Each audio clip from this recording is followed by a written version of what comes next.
وَلْتَكُن مِّنكُمْ أُمَّةٌ يَدْعُونَ إِلَى الْخَيْرِ وَيَأْمُرُونَ بِالْمَعْرُوفِ وَيَنْهَوْنَ عَنِ الْمُنكَرِ وَأُولَٰئِكَ هُمُ الْمُفْلِحُونَ. صدق اللہ العظیم. کچھ اور بڑھ گئے ہیں اندھیرے تو کیا ہوا، کچھ اور بڑھ گئے ہیں اندھیرے تو کیا ہوا، مایوس تو نہیں ہے طلوع سحر سے ہم.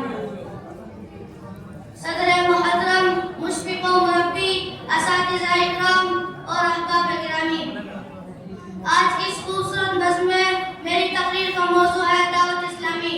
سامعین اکرام، اس دنیا میں جب جب برائیوں کا دور ہوتا، اچھائیوں کا پید ہونے لگتی، معاشرت، معاملات، اخلاقیات، عبادات، سلوکیات اور تمام شعبائے زندگی میں فساد عظیم برپا ہونے لگتا، گمراہی پھیلنے لگتی، تو خدا وحدہ لا شریک کسی نہ کسی نبی رسول کو مبعوث فرما کر ان برائیوں، خرابیوں اور گمراہیوں کا انتظام